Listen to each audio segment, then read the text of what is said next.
I was interested what you thought about AJ's last interview yeah. with, was it IFL? Yeah, he did. Coogan did a good interview with him. AJ actually contacted him and said, I want to be interviewed. Because, you know, like... No way. That was the weird thing is, because there was a point where I said to Eddie, I was like, bit weird to say, you know, like you're not sure what to do about your training camp and that. And he was like, well, it's a tough question. I was like, well, he asked him to come over.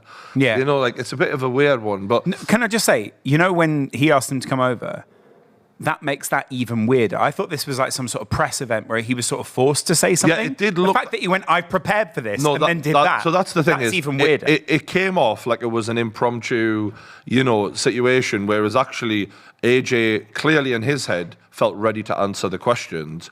I know you've been one of the biggest supporters of AJ. You know, obviously you've got history, you won Team GB together, and you're the one who always made me think, you know what it is?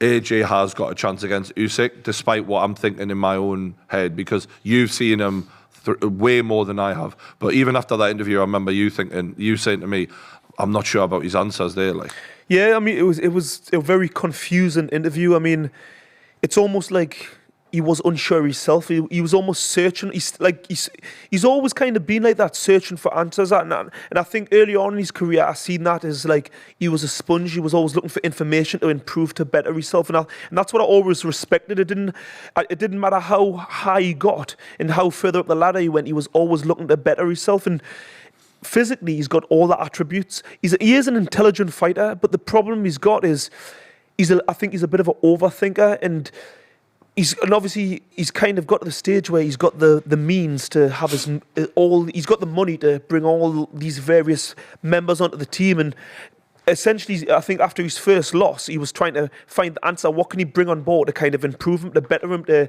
improve his craft? But I think what that's done, it's actually confused him, because he's brought on all these different coaches, fresh ideas, which could be good for some fighters. Some guys can kind of realise they can just take a little bit from here, a little bit from that one. But for him, it's just absolutely confusing, like too many chefs spoil the broth type of thing. And I felt like he'd done that interview because after his now second loss, I think the public were calling out for answers. I think he knew the public were like wanted to hear from him what he got to say. When the question is, what was the game plan? And you say, you'd have to ask my team that. Yeah. I mean, you invited Coogan around. I thought he had the answers. And the whole... What's the game plan? Next question. Yeah. No, but, like, I don't know. Yeah. No, Us? to me, You invited... that non-answer, the minute I heard, you'd have to ask my team, I What's went, the point? All the money on Usyk, rematch. Like, that answer alone was, if you don't know or you don't feel confident to tell the public now what your game plan was coming into that fight,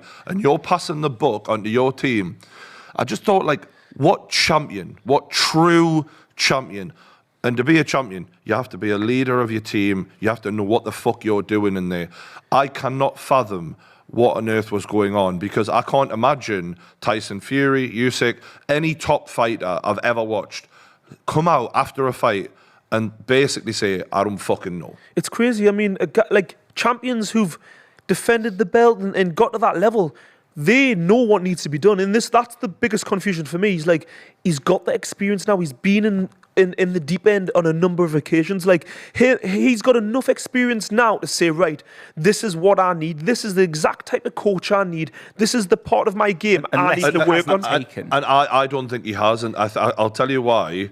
I think AJ's athletic ability is so many levels above his competition that he hasn't had to learn the lessons that others have. So, for example, if you look at AJ's career heading up to the point where he is at now, he blew most people out of the water and knocked them all out in very quick fashion. So they often say you're not learning a lot from winning like that. Yeah. You know, you're not in there a lot, you're not getting pushed a lot. Not if you around. compare that to Tyson Fury's career early on, there was a lot of playing around. He changed his styles multiple times. He got dropped. He came back early on, and he got to really experiment and learn who he was. And I don't know if AJ's done that. But you know what? You could almost argue that AJ had a far better amateur career in the sense of not as long, but he boxed for GB. That means you get to travel all over the world on various training camps, meeting various different styles.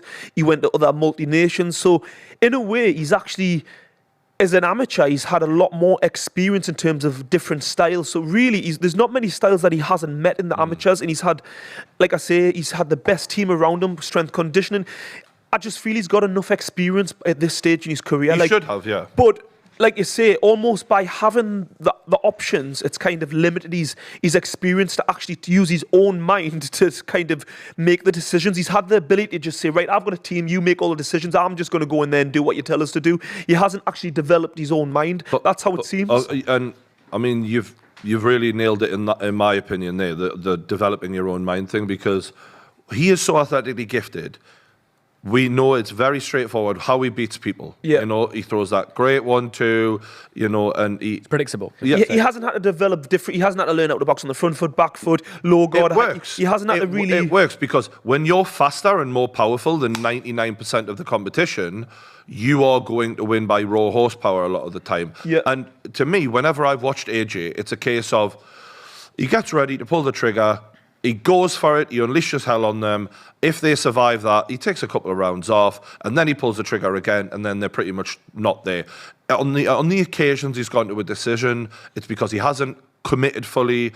But when he talks about changing style, it's like what you did to Ruiz is really a false reading, in my opinion, because when a fighter who's already not in great shape comes in even more out of shape, Yeah. of course you're beating him to the punch. Of course you were.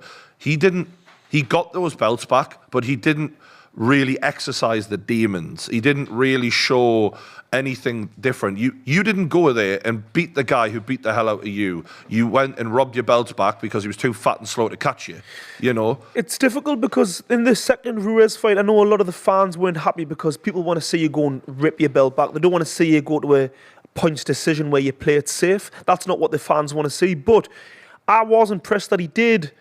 I wouldn't say it was a new style because I've seen him box like that before, but He knew what to do to get his belts back. he knew what to do to win, and I feel like he hasn't continued to improve on that style. He could have kind of added to what he was on that fight where he kind of used his boxing skills. He wasn't as reckless. He kept his concentration for the full 12 round. He didn't switch off because, as we've discussed in previous shows, he often has these little moments within fights where he kind of has rounds off and switches off, whereas in that fight for the full 12 rounds, he was concentrating. Do you know why? And he stuck to the game plan. Here's why, though.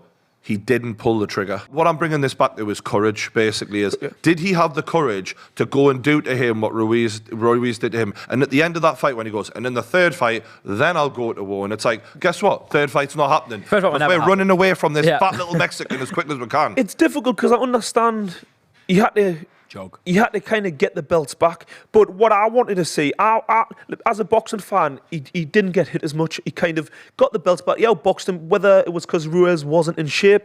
It doesn't matter. He got the. That's not AJ's fault. I'll give him that. He got the win, but what I wanted to see from that performance was a continued improvement because he'd made improvements, and I wanted to continue improving. If anything, going to the Usyk fight, I seen him go backwards. That's my problem. It wasn't that I wanted to see him become more reckless. Yeah, I would like to see him have a little bit more venom, but he just didn't build off that previous fight. And he's went backwards in my eyes. That's the problem. And part of the problem is when you're fighting out of shape Ruiz versus a very in shape Usyk, the way we're judging him is going to be skewed because one opponent was set up to make him look perfect, and the other opponent was set up to make him look like shit.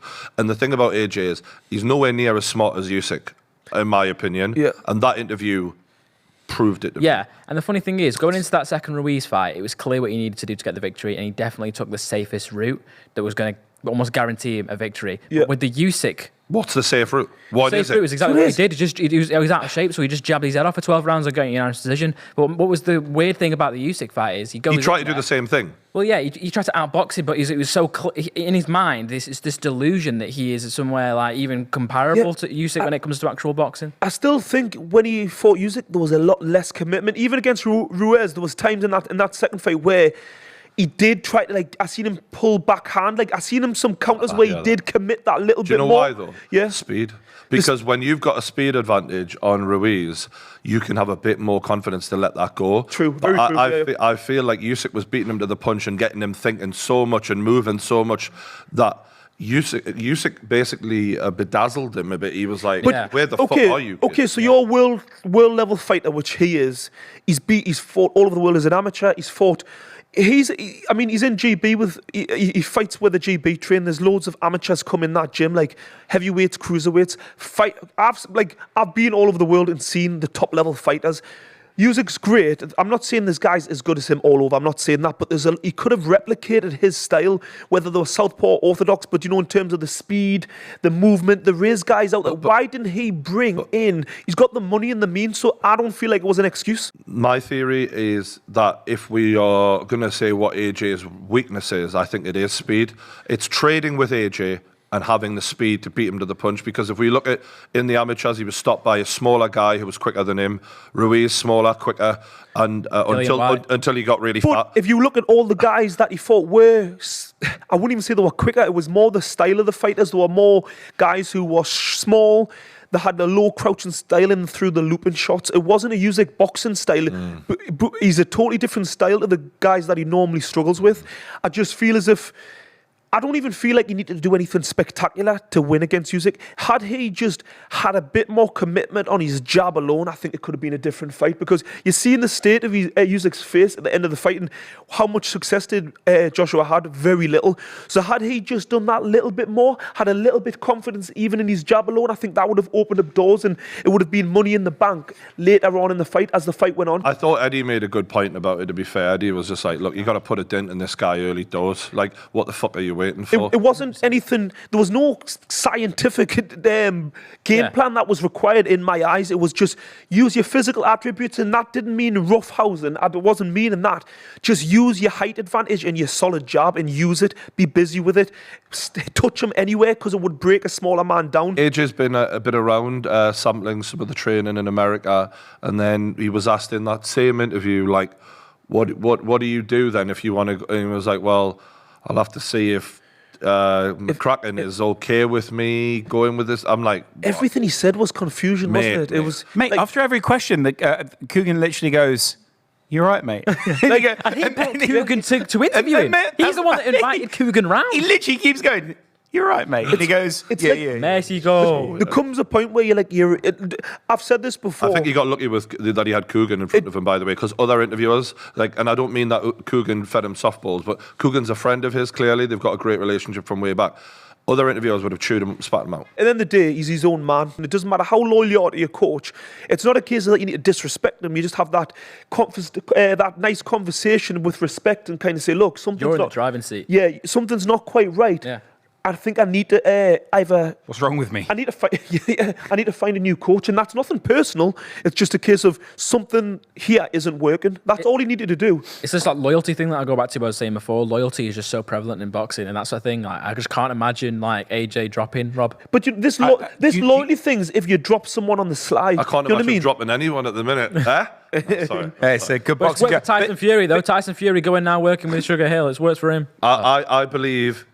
Close. He comes out and he's going to overcommit early doors and he's going to be kicked the fuck within the first 6 rounds, because once he unloads the gas tank, if he doesn't get him out of there, Usyk is going to murder him. And it's funny because that's the game plan that everyone expects, and that's also what Usyk is going to expect. Yeah. And I think also that's probably what Usyk expects him to do in the first fight. I think the nervous confusion that is around AJ right now, I think he's going to be second guessing himself more than ever. The thing is that if you look at that fight, Usyk for me performed to the best of his ability in that fight, which you know that's what he does. He always performs. Whereas Joshua, for me, was terrible, but Usyk wasn't really able to capitalize. Like, what was it, around the 8th, 9th round when Joshua should have been getting put out there?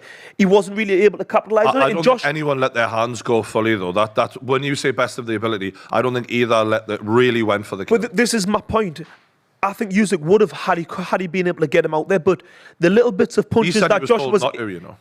Did you hear that? He said his camp specifically said, under no uncertain terms do you go for the knockout. I did actually. Because if you do go for the knockout, that's where you could lose. If you want an easy win, stay the course, stay the game plan. He knows he's a better boxer than him. I feel as if the men don't go looking for it. I think they wanted to keep the educated pressure on. I don't think they wanted to go. Yeah, that makes Smart sense. move. But yeah, I just feel as if had Joshua just kind of picked it up a little bit. Like, I just feel as if Usyk would have got him out there if he thought he was able to. Even not a case of going looking for the knockout, just stepping up the pressure. But I think Usyk was tired. The size I difference think he was made 10 a difference seconds away from getting him out of there. in the last round. Yeah.